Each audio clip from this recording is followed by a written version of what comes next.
I'll say this: everything I've learned is from YouTube. I haven't learned anything from school.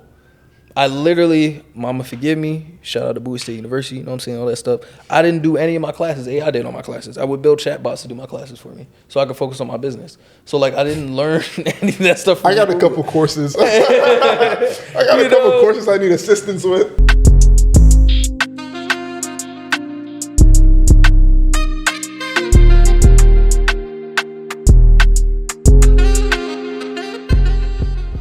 All right, Pat.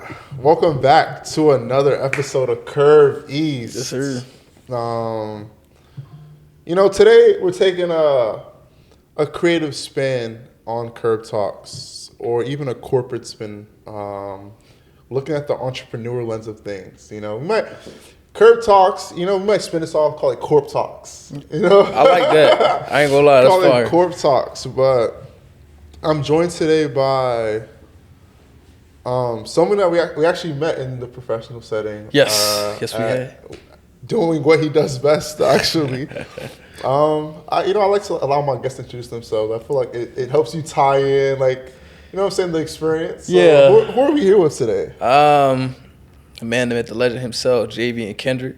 I'm a entrepreneur, AI enthusiast, kingdom builder, a whole bunch of stuff, man. But I guess so I'm the CEO of two companies right now. One of them is an ed tech company where we're basically trying to turn the classroom into a video game, is what I like to say. And that's the venture that we have. Yeah, that's where we met back at the African American History Museum. We were pitching. Yep. And then I have another venture right now. It used to be a clothing brand. That's a guy really well known off of. Turning that into a consulting company now. So it's a little bit about me, I guess. Yeah. Something humble. I don't want to go too into it, you know what I'm saying? So, clothing brand, right? Yeah. How did that get started? And when did that start? Man, that started back in 2020. Yeah, when everything happened when George Floyd died. So I'll tell the same story to everybody, right? I was about to go to college, and I was with this girl, beautiful light-skinned girl, you know what I'm saying? She had the green eyes. That was my girl at then. Kind of was going through a little rocky time in our relationship, and I found out that she was messing with the D1 football player. He was committed to Clemson. And me, I was like a 140-pound dude, you know what I'm saying? I was a track runner. I was sick. I was upset. So I was what like, events did you run in track? So I was a sprinter and a triple jumper. So I ran the 1, 2, and 4, and then I triple jumped.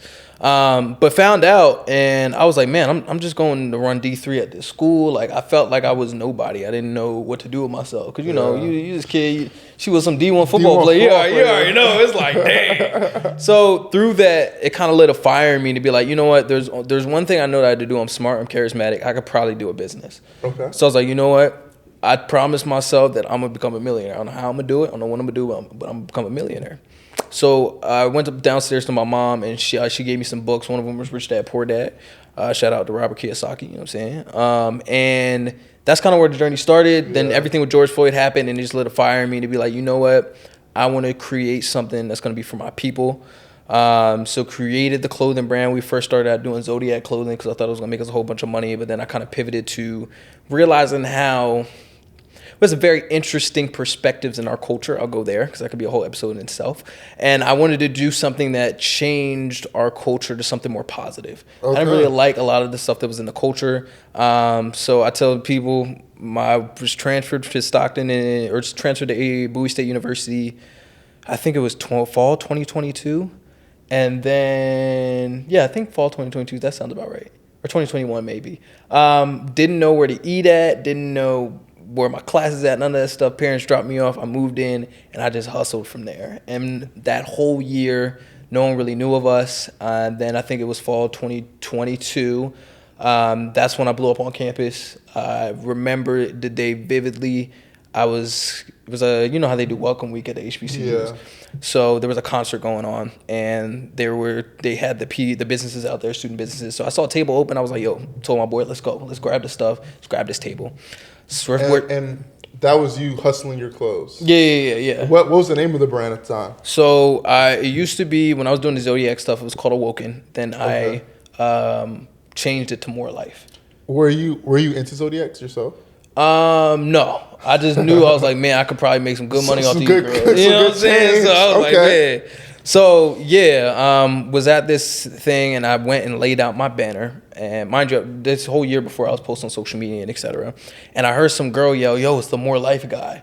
And a crowd of people came rushing over, and we did like a band and some change in sales that day. And at that point, like I made a little bit of money from clothes, but I ain't made in a day. I was like, oh my man, like this is tough. Yeah. And so through there, some people ended up knowing who I was through my brand, and they were like, yo, apply to this opportunity. AT&T has this opportunity called the Rise and Future Maker program, where they basically choose like the top 25 people across the nation that go to HBCUs and who are, you know, making a difference in their community. Yeah. So I was like, all right, cool. So I applied it. I had 2 people who from the program who recommended me, and I was like, ended up applying and I got in.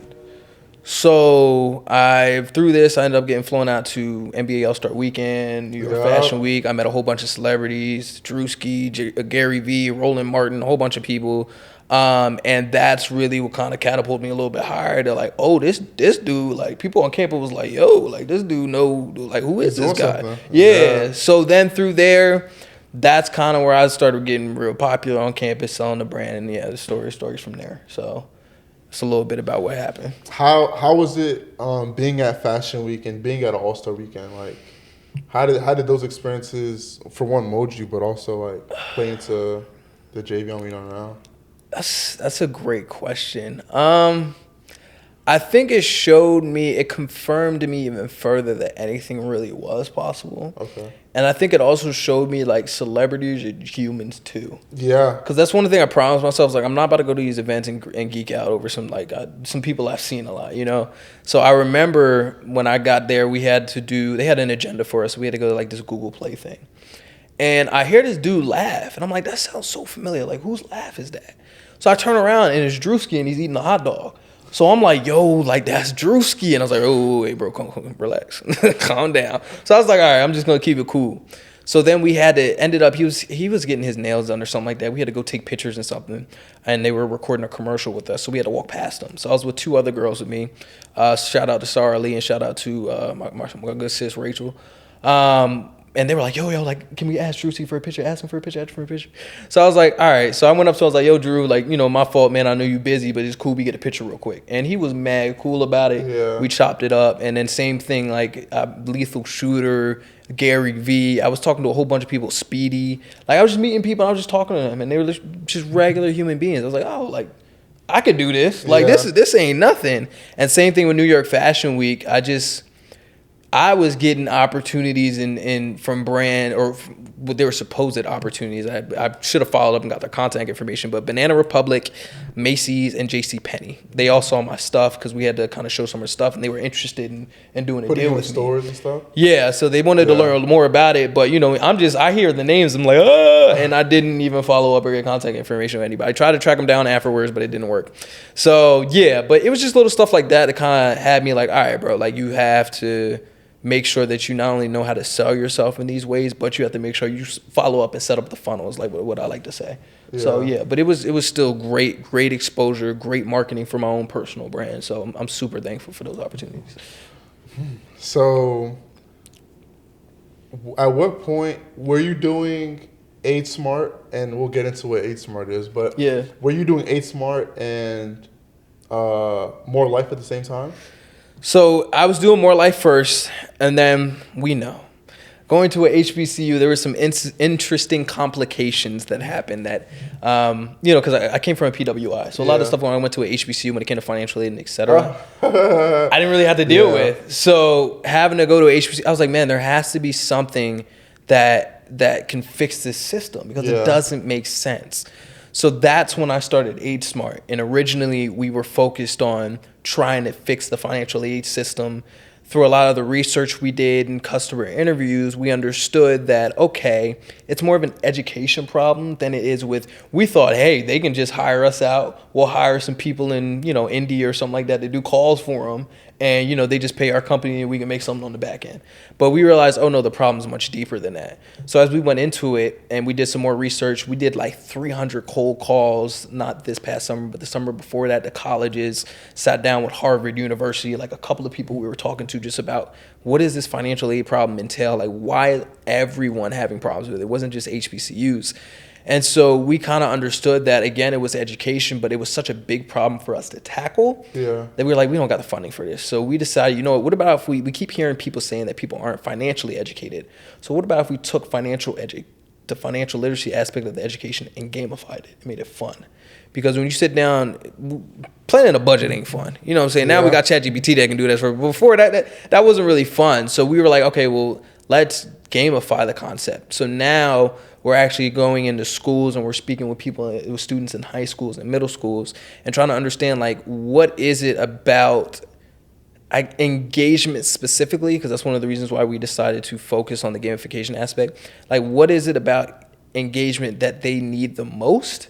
And, like, why are they not engaged in the classroom? Yeah. Because I think that's a big problem we realized talking to a lot of students, too, is, like, it doesn't matter whether it's financial literacy, financially, whatever. We don't care. Like, there's other better things that we could be doing. So we were like, well, there has to be a better way we can go out that. Maybe it's go about that. Maybe it's gamification. But that's why we did a lot of the customer discoveries to figure that out. So, yeah, now it's just like we're still working and doing a lot of research. We're doing research for 18 months now. And we're slowly getting to a point where we're kind of coming up with this concept of building out this video game type thing to help people, a lot of these students with school. But, yeah. Did I answer your question? Yeah. All right, cool. I just want to make sure. I think, like, I think it's very tough, the concept of taking something and making it fun. Yeah. And, like, I think your perspective especially is one of the best just because you're coming from PWI to a HBCU. Yeah. And, like, you're just noticing, like, no, this is not right. Yeah, it's like something's off, like, bro. This is not right.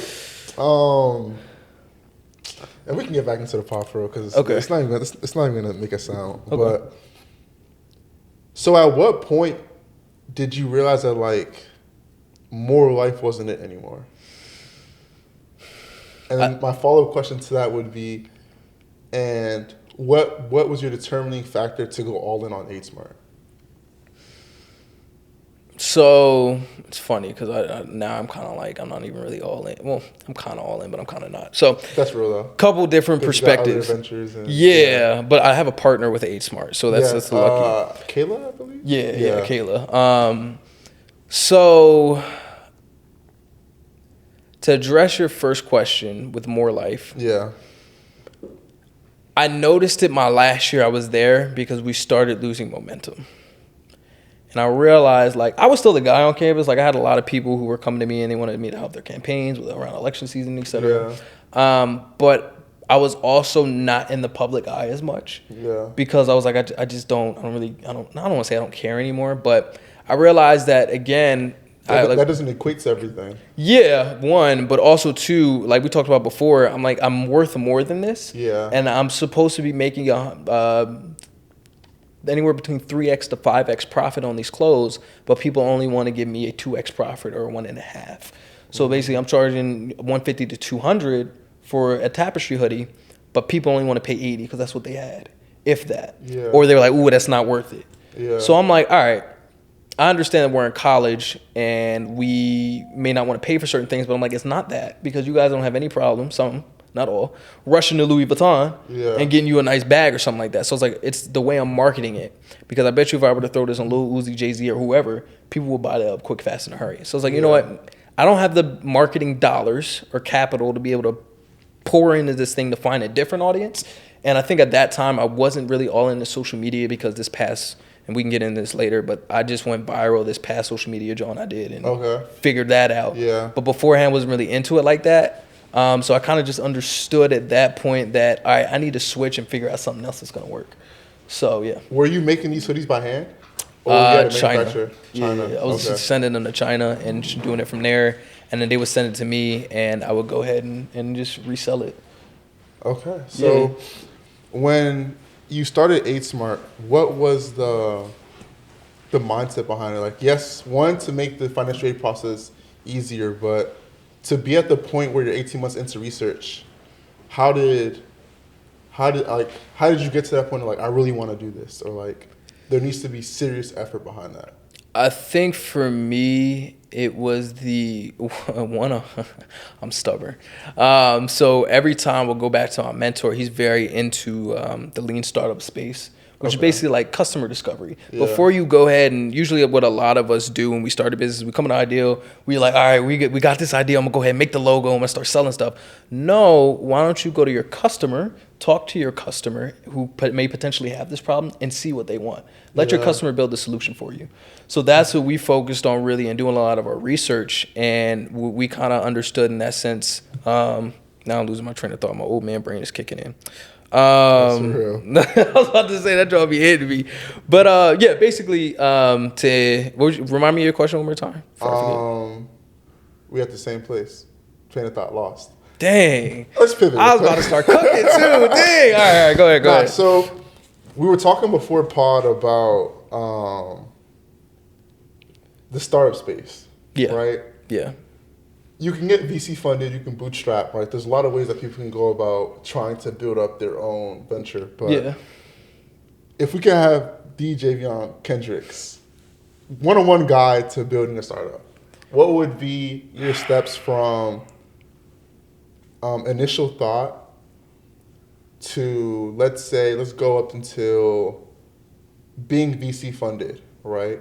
Because where we met, you were pitching, right? Yeah. And that event was backed by a VC. Yeah. And I believe that was an incubator. Yeah, it was an incubator, and we were the top 6 in our program. Yeah. So yeah, I think we beat out like 150, 200 something people. Yeah. Yeah. So like, what's your playbook? Like, if somebody's out there right now that wants to start a startup, the little black kid that lives in South Jersey. Okay. Not a lot of them. What's your guide for that? I think for me, I would say the first thing to do is don't limit yourself to the ideals. I think what a lot of people don't understand is, especially young black kids, we think we have to stay in hair care. We think we have to be the rappers. We don't have to. Yeah. There's so much opportunity out here for us to be able to conquer. I don't want to say it's easy, but it's easier than people think. So for me, the number one advice I would say is like, don't limit yourself with your ideals. Next, I think after that, the thing to do is like do research on your audience and your customer. I think that's the most important perspective, and don't just like ChatGPT, like, hey, what does this industry do? Like, no, go out and like talk to these people. I think that's why LinkedIn is such a powerful tool, because LinkedIn, I've gotten connected with millionaires on LinkedIn. I've gotten connected with a couple of people on LinkedIn that are pretty influential just through like connecting to them, reaching out to them, or somebody else knowing them. So I think going about that and talking with people is the best way to do it. But it also depends on how big you're trying to start something, right? So I'll go based off let's just say someone is trying to start like an automation business, right? Like I'm doing. So with the automation business, I'm like, all right, cool. I understand, like, one, I know how to build it. I don't need to know how to build every certain thing. So I think a lot of people feel like their stuff needs to be perfect. No. In that situation, try to get out and sell something as much as possible. Yeah. The most important thing, and I would tell anybody trying to start anything, is know how to sell yourself. Sales is the most important thing that you can know. That's how you drive your revenue. Exactly. And like, sales is really just knowing how to have communication skills. Whether you got to go on YouTube, whether you got to go and watch Alex Hormozy, I don't care who you got to look at, just go and look up how to communicate your ideals, which is how to sell. Once you figure that out, then that's when you start going out to people and start finding people that want to buy your stuff. I was just at a conference earlier today, and I talked to 3 people and told them I do AI automation. The one woman was like, 30 seconds to our conversation, oh my God, we need somebody like this. What are your prices? I haven't built no automation for nobody but myself. Already someone is ready and willing to buy. Yeah. So I think that's also too another big thing is like, and I know I'm jumping around here, so I'm gonna try to compile it, but you understand how to sell yourself. And you understand like, okay, cool. Now that I know how to sell myself, I have to go out here and start selling. So after doing those things, like I said, it's just the networking and it's the talking to people and then utilizing the connections you already have. If you're starting from scratch, I think we talked about it a little bit earlier, going into these incubators and applying for these programs is very smart. Yeah. And I think it's also going into areas that have these programs. There's a lot of online incubators that are pretty good right now. But the only reason I say that too is just because you can get funding through these things. Some of these incubators will pay you $3,000, $5,000, whatever. But it puts you at an advantage where it's like, okay, now I actually have some money in my pocket that's not my own. That I can use. So that would be my advice. It's such a, I'm trying to like compile it. I think so far, and you feel free to ask me more questions. That would be my initial advice is, like I said, communicating and understanding how to sell. Don't limit yourself with your ideals and start building your network. I think are the most important things. Everything else you can learn on YouTube or through talking to other people. Yeah. Oh, I'm sorry. Lastly, mentors. Mm-hmm. If you want to get into the AI space, look for people in the AI space and reach out. The one thing that I've gotten so many connections with people, even this deal that I'm cooking up low-key with some people in Africa, I literally was like, yo, I'm a student. This is what I do. Super passionate about these things. Now, my past experience in doing stuff with AT&T and NBA All-Star Weekend, there's articles written on me, so that's helped. But I think when you tell people I'm a student, this is kind of what I do, this is what I'm passionate about. Privilege, like. Yeah. Oh, heck yeah. People like, oh, I love the student. Like, yeah, let me take you in, let me talk to you, da-da-da. So use your student card for as much as possible for as long as possible. Would be my other advice also. So, yeah. Like, I just want to piggyback off of what he was saying about, like, mentorships. Like, I was at a Google conference maybe, like, a couple weeks ago, and they were talking about you have sponsors, mentors, and coaches, right? Sponsors are people that would be like, I like what you're doing, I'm going to put you on. Yep. Mentors are people that are going to help you decipher your train of thoughts. And coaches are people that are going to be able to, that are in your industry, that be able to give you play-by-plays. Yeah.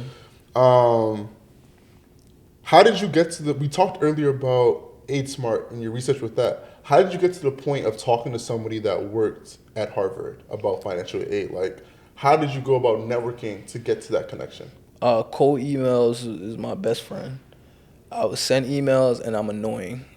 You don't answer me within 2 days, I'm going to send another one. And I just keep sending. Now it's easier way automations.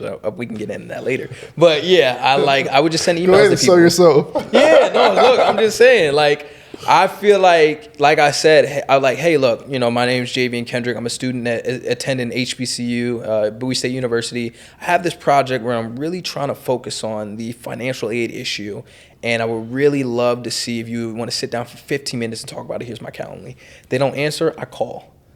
And like I said, we were cold calling. We did like 300 something colleges. Hey, look, no, you guys are super busy. It's super season for you, but this is my name. Would love to set up a meeting for you and just talk real quick, just about this issue.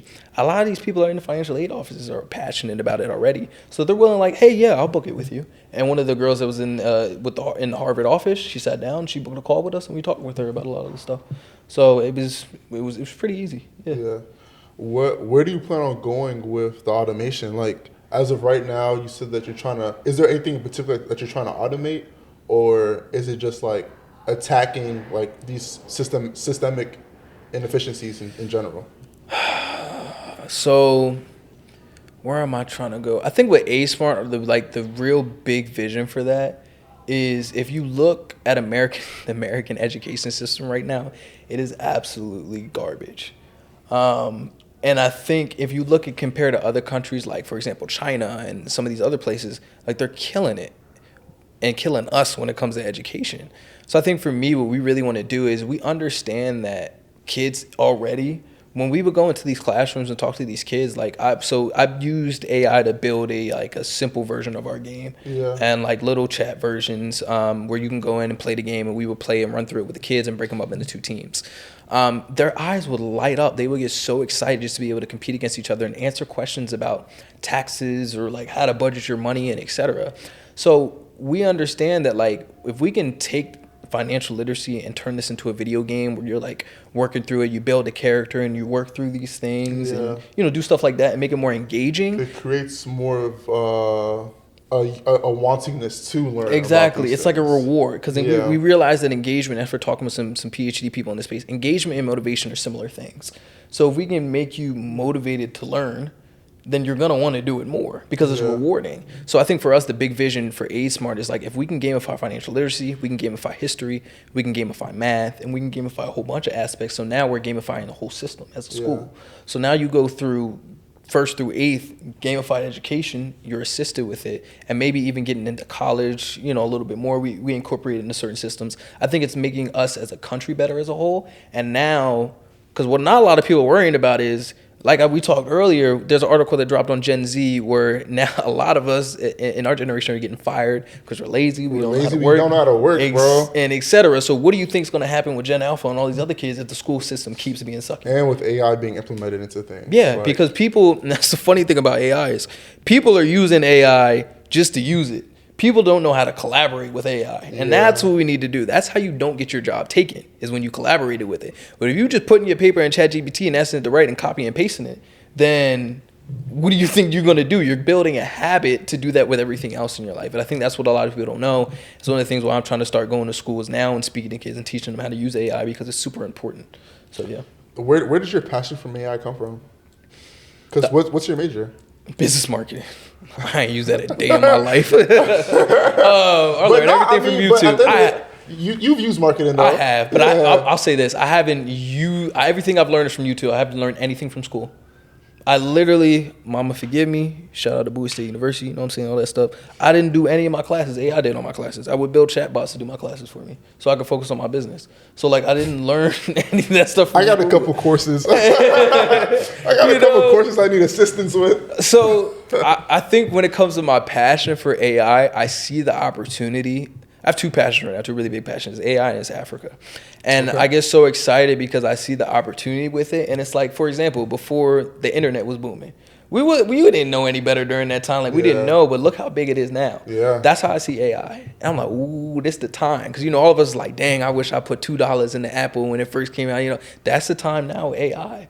And I think even now, I know I told you I was in Atlanta out with EYL. We don't get to that. Then I'll talk a little bit about it later, but they were putting in, even investing into the companies that are going to be helping with AI. You saw that Google, you saw Amazon, you saw, what's his name, Zuckerberg. All these companies are pouring billions of dollars in the AI space. And there's certain companies you can invest in and even take advantage of that too, that I think are like, their stocks right now are like $30 a piece and stuff like that. So it's a lot of opportunity. And I think it's a great time to be young right now and to get into that. So to go back to your point, we was talking earlier about EYL. Yeah. And for if y'all don't know, EYL is Earn Your Leisure, one of the biggest podcasts out right now, especially in the financial self-help space. Yeah. You went to Atlanta for EYL. Yeah. Did a masterclass conference. And I could imagine that there were sacrifices that had to be made to go there, whether it's financial, whether it's time, or whatever the case may be. How did you, for one, like what motivated you to go, and how did you wage, like, is this conference really going to be beneficial? And what did you get out of it? Yeah, so I think I've been watching EYL since around when George Floyd happened. My mom was watching them and she put me on.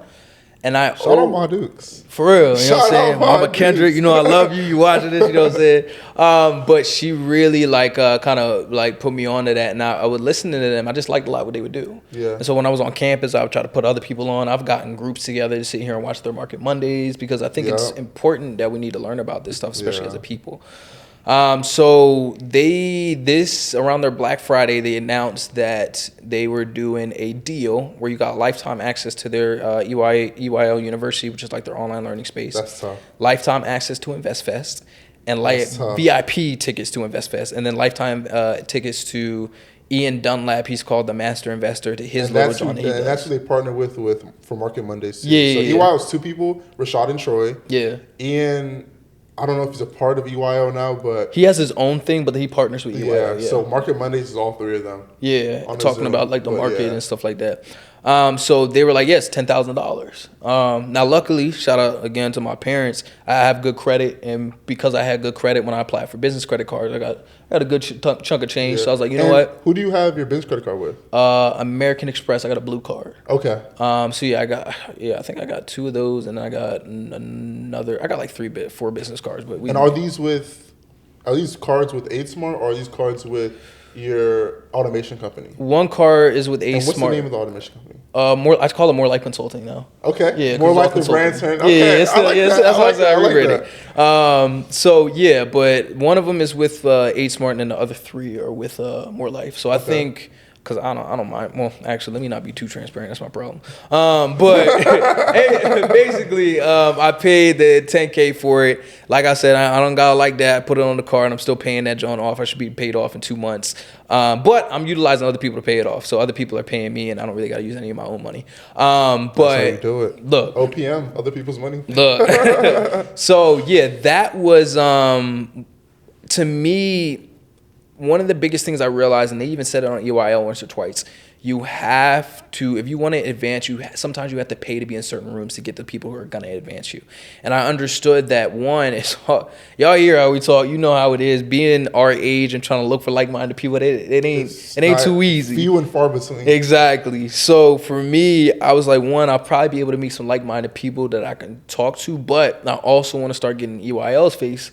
Because one of the big people I really want to work with is 19 Keys, because they work with him a lot too. Okay. But I'm like, if I can start introducing myself, start getting out there and getting around them, it'll be perfect. Because I already met UIL once. I didn't mention that. When I went to New York Fashion Weekend last September, they were there. So I dabbed them up and talked to them. That was with your brand, correct? Yes, that was with More Life. Was that a runway show? Yeah, it was.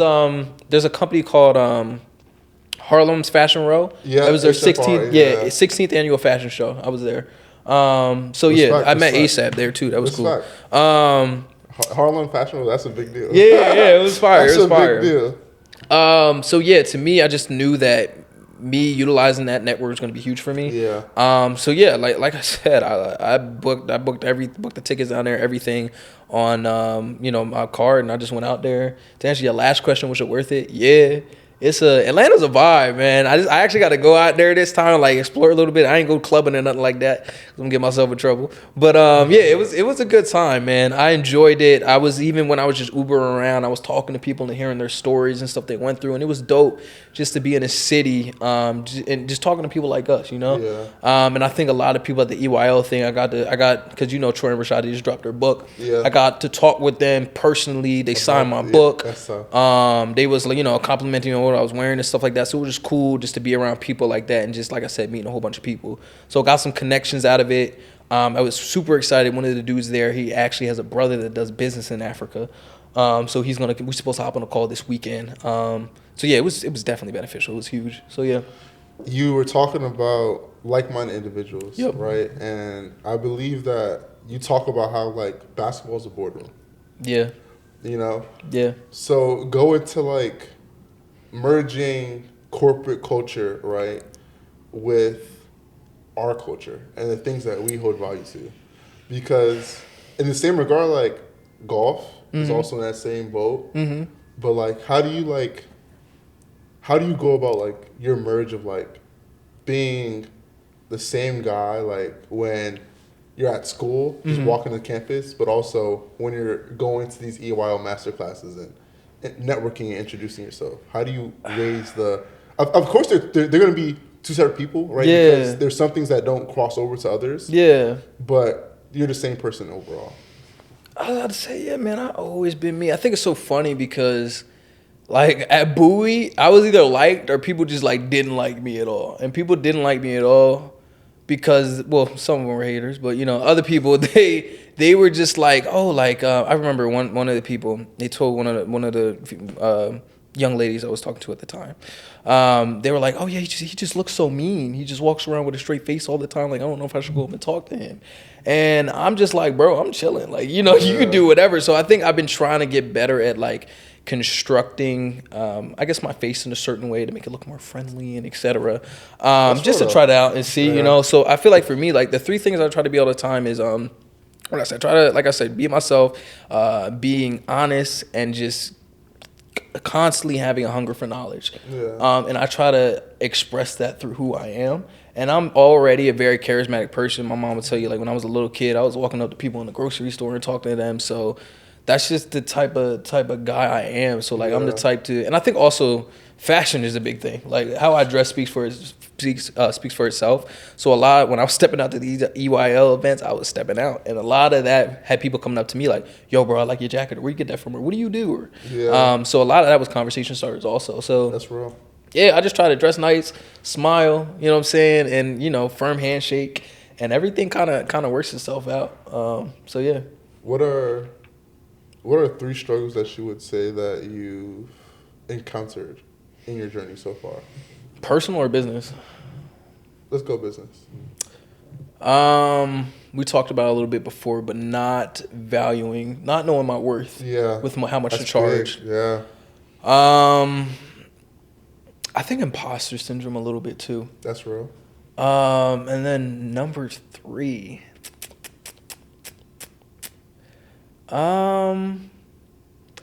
Going into business with the wrong people. I think that's the 3rd one. I think sometimes I can show y'all, I got documents of business plans and ideas I want to act on. So for me, I try to all right, cool, I know this person likes business. Let me go ahead and talk with them. And just I'll get them 60%. They do the work, and then I'll just go ahead and take 40. And I've realized in my life, not everyone's gonna have the same passion as me about certain things. And you also can't be like, yo, we can make 80 million off of this, you know what I'm saying? Because then people may be doing it for the wrong reasons, you know what I'm saying? So I think for me, it's realizing that, and this is part of it because when I was at Bowie, I remember watching the Alex Ramosi video. He was like, man, why do people have morning routines? What's the point of having a morning routine? It's so dumb. I just get up and I get to work. And I was so angry at that part of my life because I thought when I was 19 that, oh, man, I'm going to be a millionaire by 25. It's going to be easy. And I'm sitting here getting to 22, and I'm like, God, why is this? All these people is getting millions of dollars. Why can't I get it? You know what? Forget this. What do I need to pray for in the morning? What do I need to do all this stuff for? I'm just going to get up and work. And I really fell out of that, I guess, connection with God because I feel like now that I'm back, slowly getting back into it, I realize how much patience it gives me.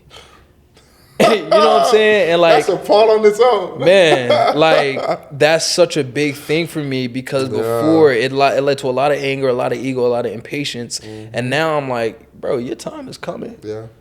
I'm only 23. Sometimes I'll be talking to people oh yeah, I should be doing this in 3 years. And I'm like, wait, in 3 years, I'm only going to be 26.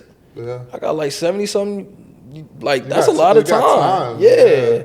And I feel like I'm already purposeful with what I do. So now it's just be cool. Yeah. Do your thing, because sometimes when you rushing and you anxious towards things, you messing up opportunities for yourself that you didn't even know was going to be there if you were just calm in the first place. So yeah, you have to be good managing a little before you can manage a lot. That's a fact. Because people say if I make more money, I'm not I'll be out of my financial problems, but no, you're in financial problems because of how you spend now. Yeah, that's a super fact. So. And I want to pivot. So this right here. I've been chatting. My fault, brother. I've been seeing you sitting there. So this right here, this is my boy Rich. Okay. Fellow startup founder as well. I wanted to ask you the same question. What were 3 things that you found that were hard in the process of creating your startup and maintaining that? And then you can swivel them like a world. I think first, we did not do customer discovery like we should have. Okay. We outright had an idea. We know it would be a hit, but we just went straight at it. Didn't do the research on what specific both customer groups we would need. Yeah. Should I go into detail? Yeah. All right. So I got a startup called the Scholar Shop, online marketplace for student entrepreneurs. Just give them a pedestal to list their products, services, whatever. We got over hundreds of entrepreneurs at Howard that got their own side hustle: photographers, DJs, barbers, arts and crafts, clothing brands, everybody, right? Okay. Just create that platform for them. We just got to work on building something. We didn't do too much. We just asked around yo, would y'all like this? They was yeah, but didn't ask specifics. What customer behavior can we get or provide for you to come over to our platform, right? Didn't do none of that. So first mistake, not doing customer discovery. Second was we did have a lot of brand ideas, grand ideas, and just realizing that we're only almost 2 years old. Yeah. Right? We could have scaled that down and really just try to be patient with our track. So first issue, not doing enough research. Second, being too ambitious. You want to be ambitious, but making sure, you can bring something to life. Yeah. Third, I think we could be more flexible with who we're partnering with as well. Making sure it's not like putting too much on ourselves. We're a 3-man team. We have an idea that can be scalable to every HBCU, every college across campus, putting student entrepreneurs on a pedestal. But all of us are involved in campus. A lot of us are, our team is doing a lot, and we could start branching out to other organizations on campus to help us out. So, you know, we're a baby. So it's a process, bro. I mean, I wish I was here earlier so I could hear all the free game you was giving. All right, bro, we can chop it up. I'm here, man. I think that's interesting though, because I don't think there's any wrong way to do it, and I think now, like, you know what I'm saying. I think that's the beauty of it, because now it's like, all right, now I could take it. Because like when I did More Life, I think I'm going on close to year 4 now. Like, there was stuff that I didn't even know of. But then when I started A-Smart, I was like, okay, cool. I know to do this, and this. And now, even now that I'm doing a pivot and focus on automations, what took me 3 to 6 months to get, I already know 3 weeks what I'm putting in line, what I got to do. Yeah. So I think that's the beauty about learning. I'm like, ooh, I know this at 23 now. Ooh, boy. I can only wait till I'm 30. You know what I'm saying? Yeah. So I think that's a good thing. And yeah, we definitely got to chop it up, because I'm curious. Again, is it cool if I ask a question? No, I'm gonna make sure. You know what I'm saying? They have their own camp. Like, so this is you have see, look, they got the setup. You know what I'm saying? It's beautiful.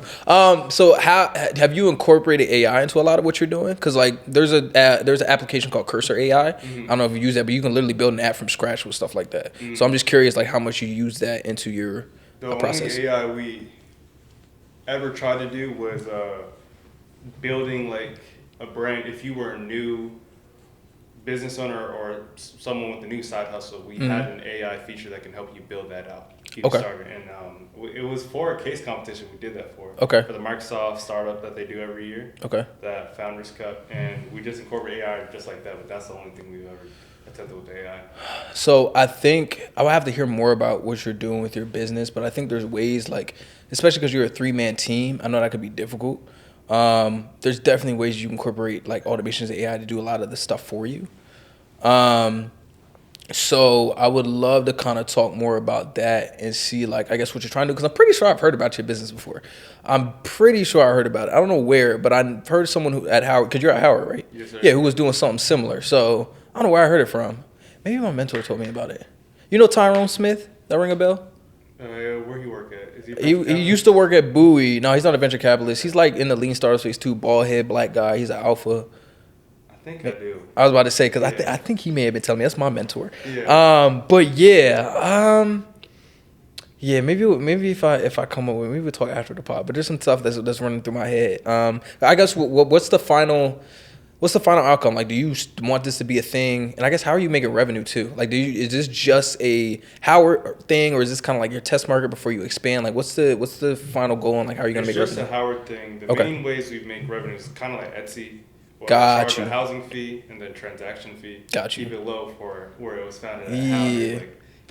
Like, we respect all of our Howard entrepreneurs. My fault. No. And they get their discounts, but if we went to AUC, start not taxing people, but like tax them. No, I think what you could. I'm sorry, the 2 main ways, and then added revenue too.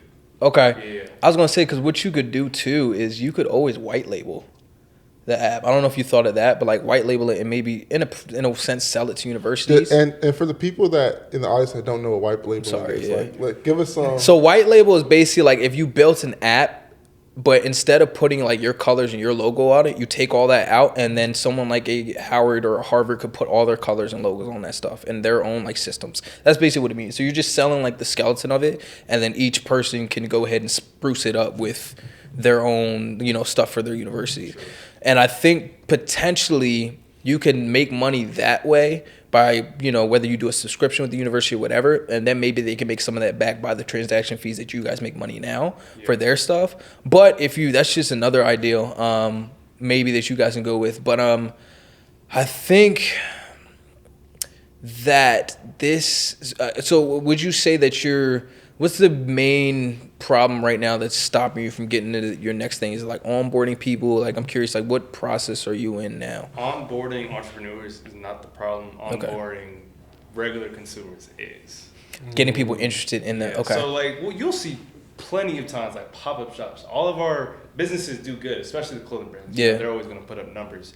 but I barely know the stats on like where people are like casually buying clothes online. I know you check your Boohoo Man, Pretty Little Thing, but like it's really how do we get a lot of consumer behavior focused on the idea of student entrepreneur. Yeah, and then it gets a bit more tricky when you get into the other hustles like photographer, DJ, clothing brands. They're cool, but when you got ladies who do hair, lashes, nails, bars, they don't want to be having clients with everybody.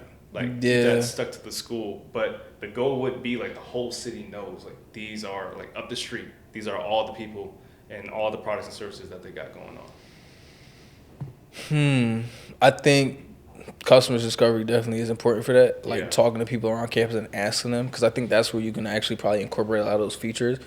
Now, forgive me, but I may have to say something controversial. It's hard sometimes with black folks. Because black folks like the Louis Vuitton, they like all this other stuff, and they like, yeah, that's nice, but so I don't want to say it's impossible. I think sometimes it's a culture thing. Yeah. Because I think even now it's a little bit easy for us with my ed tech company because like it's kids, like we know what's gonna make them interested, whether they're black, white, or whatever. But I ain't gonna lie, trying to get black college kids interested into something that doesn't have to do with partying or anything like that. That's hard. I ain't gonna lie. So, I don't know. Yeah, we may have to do a brainstorm session or something because I definitely want to help. I'm very curious how you could do that. But yeah, man. Yeah, I mean, the main thing for us is like the value we're providing to entrepreneurs is just more exposure. That's all we're doing. We're attention, marketing. Yeah. So we don't have a strong social media presence as we should have, even though all three of us got our own platforms going. Okay. It's just because we're all seniors too. Yeah. So student leadership and active on campus. So collectively, how much do you all three of you guys like follower wise? I would have to ballpark like. I would say pretty high though. Yeah, like 10K. Like maybe collectively. I think that's tough. I mean, do you like? You know a CJ guy? Is this your partner? Is this like your one of your partners? This is my friend. Okay. Yeah. Hey, friend. I just came back there, so I didn't know. No, okay, but we got a lot of exposure, and then it helps that Sydney's also a Delta. Like she brings all the exposure now. I was gonna say that too. Partner with the Greeks, boy. Yeah, that'll get you. But yeah, like, and then the Scholar Shop IG only has I think around maybe 1,000 followers right now. I mean, we push out good videos, and then all reels of like, we can really chop it off across the board. Yeah. But that value proposition is that we're just providing more exposure. Yeah. That first thing we got to change or like really attack the head on is, hey, how do we get people to strictly like, I need some new clothes, let me check the Scholar Shop.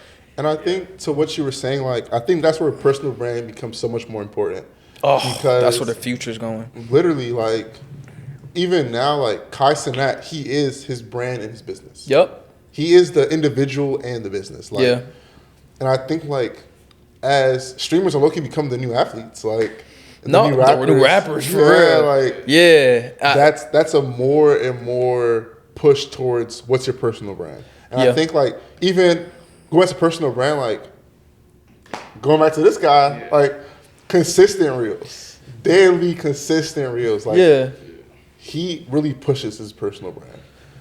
So that's what I was gonna say is why don't y'all collectively like do collab posts amongst not only all three of y'all but then with your page too, talking about maybe doing like posts about your business, because I just started getting into the content creation space and I had a video go viral and I got like I'm at close to just under 5,000 followers right now. I think I'm at like 4,500 and I'm about to do another John so I can hit 10K. And I just realized like like there's people out there that want to follow you that are interested in your story. And I think if you look at a lot of the Nikes and stuff, they're starting to curtail how they market to more personalized like stuff like that. Yeah. So that's where a lot of people are going. So like you said, we could talk, but I think that would also may be something beneficial if you haven't thought of it already, incorporate that, because I think it's I don't want to say it's easy now to do content, but as long as you're consistent and you have a story, you know how to tell a story, people gonna eat it up. So what made you turn to like really get into personal branding? I realized that More Life was a person, like it was me. Yeah. Like, and that was a personal brand for me because I wasn't on campus. I wasn't Jaivien. Yeah. Yo, Mr. More Light, what's up, bro? How you doing? So like that was just my name, and I was like, all right, cool. And like I think a lot of people were already inspired by what I was doing when I was going to these places. I had people taking pictures with me at pop-up shops. I was like, what is going on? Like I was like, I didn't think I was like that, you know? So I was just like, wow, like this is powerful. Yeah. And I think it's even more powerful because we're doing something that's not the typical rapper, that's not the typical athlete. Like we're basically paving our own way. Yeah. And I think people find that very, very powerful. So I think for me, that's what made me realize, okay, let me bend a little, let me go a little bit more into this. And I realized that, like I said, like we were talking about before, like personal brand is super important and powerful. But I kind of realized, I think for me, I didn't really understand how I wanted to explore my personal brand. So when I did this first run, I was testing stuff out. I saw what videos did well. I saw what went viral. Now I'm about to do a second run to test them more, and see where it goes from there. Because I mean, we're young, we're still learning ourselves, but I think we can still capitalize on it. So yeah. What video went viral? It was a video. It was a B-roll video of me. I was under a lamplight. I was boxing, like literally shadow boxing, and it said, it's about that. It was in black and white. It said it's about that time. You need to let him out. And I got 947,000 views. And this was TikTok or IG? This was Instagram. Kill. That's ridiculous. Bruh, I opened my joint and I was like, this me? and it was 100K. A couple of days later, it was 200, 500. But I was so mad because I did the math the other day. If I had a digital product and I closed 1% of people, I think that would have been I think 5% would have been 47,000 something people. I was sick. I was like, never again. I need to have something I'm selling now because it was crazy. What's the method now that you're talking about how you want to do another one to get yourself to 10K followers? Yeah. What's the method now with this new reel? Like, so for me now, what's the math? What's the science behind this? For me now, I wanted to do a lot of cinematic content. I low-key kind of hate my content because I think like in some it's a little bit too dark and other stuff. So now I'm learning how to edit more. I'm learning how to do certain angles and aperture and all that stuff with the camera. So now I'm going for a more cinematic look. I'm getting different lenses, and I'm learning how to tell stories with shots. Because before I can kind of know how to construct a story, but it's different if I'm frustrated and crying and the camera's all the way back there, or if I'm frustrated and crying and it's a low angle and it's shooting up close up on my face. Yeah. Pause. You know what I'm saying? Like, sorry, I just but you know, like I think it's little stuff like that. We're learning how to tell stories that way that I'm learning. And I think this time now I know what my strong suits are. It's okay, I'm focusing on personal growth, I'm focusing on AI, and I'm focusing on being able how to tell people how to, I guess, be them best selves, basically. Like, that's my communication. That's my brand. That's what I'm good at. And how do you make sure that you're okay and you're being your best self in the midst of doing your outreach and your social media? Oh, man, black man, we go to therapy. I don't know what y'all doing. You know what I'm saying? Y'all not in therapy. You're not doing it right. Shout out to Mr. P. You know what I'm saying? It's my therapist. I think that's big. I will say I'm a very, very lucky, fortunate person because I have a very supportive family. Both parents in the household. I got a brother. He's a young entrepreneur. Make sure y'all go check out Timeless. He got his own brand too? Yep, Timeless Garments. Make sure y'all go check it out. My boy got some fire. I should have worn his stuff today, but yeah, fire. Good promo. Look, got to. You know what I'm saying? I shout out little bro. What's your age gap, if you don't mind me asking? You said what? Age gap. 4 years. Okay. Yeah, so he's, what am I, 23? He's 19. Yeah, 19. 19? Yeah, 19 college? Right now. Yeah, he's in college. He goes to Indiana University of Pennsylvania. He's a track runner, so he runs D2 out there. Yeah, so, dang, old man brain. Yeah. How do you maintain that? How do you maintain your personal well-being in the midst of helping other people be well? Yeah, so like better themselves. Yeah, great support system, man. Oh, she would have killed me. Shout out to my girl, obviously. I'm tripping. She's been an amazing asset. And we've had an interesting relationship dynamic between each other, but she's been an amazing asset to me for sure. And I think she's also a very like-minded entrepreneur too, which helps. She has her own venture? Yeah, she's doing. She does a couple things right now. She's my co-founder for eSmart. Really? Yeah, that's my girl. I try to keep it on the DL because you know it's not good for business as well. A lot of people say, especially when we were looking for investors and stuff. But yeah, that's real. That's my girl. I did a good. I wouldn't have known. Yeah, I didn't know actually. So I think that's been such a huge asset to me. I like my friends. Friends are super supportive. My cousins. I mean, we would throw parties for More Life, and my cousins was here during homecoming, and they was here during Spring Fest or Torch Fest. They was always down here. They buy an Airbnb. Yeah, they call it Torch Fest. Right. They buy the Airbnb, and they're like, "All right, what you need?" Like, so I got a very supportive unit of people. And yeah, like we talked earlier, playing the game every here and there. I mean, I don't really go out, but you know, I go to the gym, all that good stuff. Like that's what keeps me going. So yeah. And how important is a team in all that you're doing? Like, whether it's 8 Smart, whether it's More Life Consulting, whether it's even your brother's brand, right? Like, how important is that for you? And how do you build a good team? Yeah, what did they say? I think that if you want to go fast, go alone. If you want to go further, go with people. Go together. Go together. Go far. Go together. Yeah. There we go. Yeah, that. So I think that's huge for me because I think for me I struggle with that a lot, especially going to school. I've had partners. I fell out with partners. I was like, I don't get what y'all don't get. Yeah. Like we have such a big opportunity right here as a people to sit here and collaborate and to connect. That's a big problem in our community right now, but we'll be here for a whole another 3 hours if we talk about that. So like for me, it's always been such a big thing for me. So I think team is very important. I would say it's not as important with AI right now, but you know, we can get into that later. But it's still very, very important to connect and collaborate with other like-minded individuals and human beings. But I think for right now, you can't, it's like finding your wife. You can't find your wife. It got to happen. And I think it's the same thing with good teammates and business partners is you just got to do your thing, go in your path, and let things rock and happen. So yeah, but I do think that team is very, very important because if you look at the Metas, you look at the Amazons, you look at all these other companies, they have very boisterous teams full of very intelligent people. So I think it's the same thing. That's why I'm an advocate for collaboration. I'm an advocate for, you know, supporting you, bro, supporting anybody I can because people have done the same for me. And I think this is how we grow with each other. So what can we look forward to in this year for More Life Consulting for 8 Smart? That's a good. It's gonna be. I don't want to say it's gonna be a quiet year. It's gonna be a bit of a quiet year. Quiet just means working under the shadows. Yeah. It's not gonna be nothing crazy, but I think we got some. Where hopefully we will have an MVP done with a smart minimum viable product, and we'll have a launch or at least gotten piloted with our first school. So that's a plan that we want to do. More Like Consultant, super excited. I say we should have our first 3 clients within the next couple of weeks. I've known some people in the AI space now, so I'm super excited for that, and just even to be able to work with schools and start speaking at schools and teaching students about AI and stuff. I'm hype about that.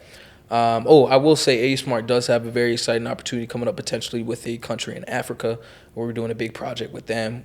So we're working that deal out right now, but that's gonna be pretty big. So I'm super excited about that.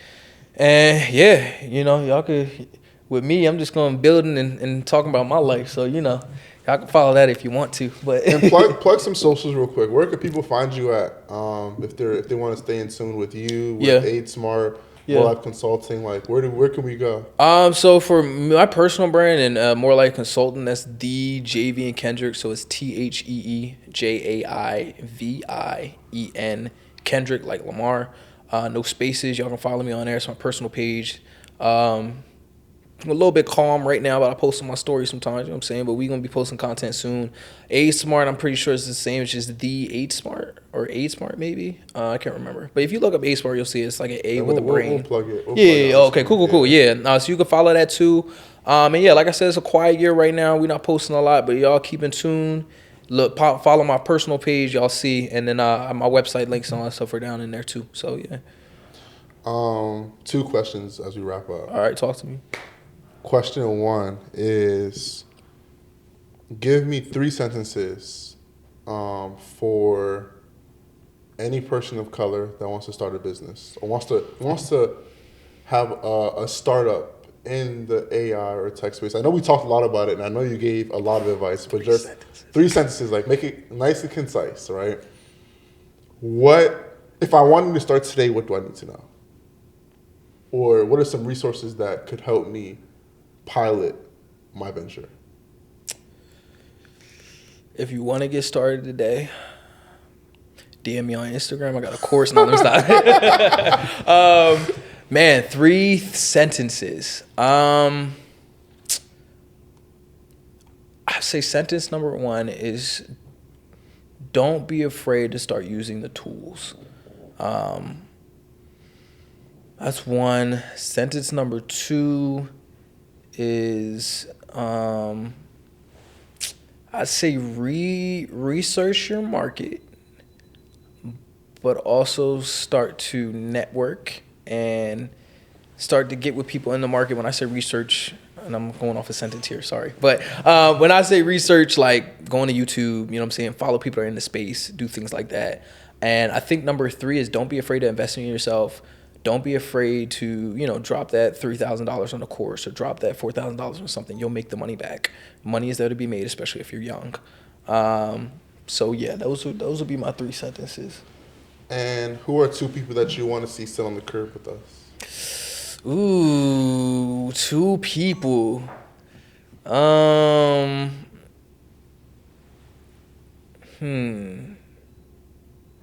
That's a good one. It could be anybody? Anybody. Man. 2 people, creatives.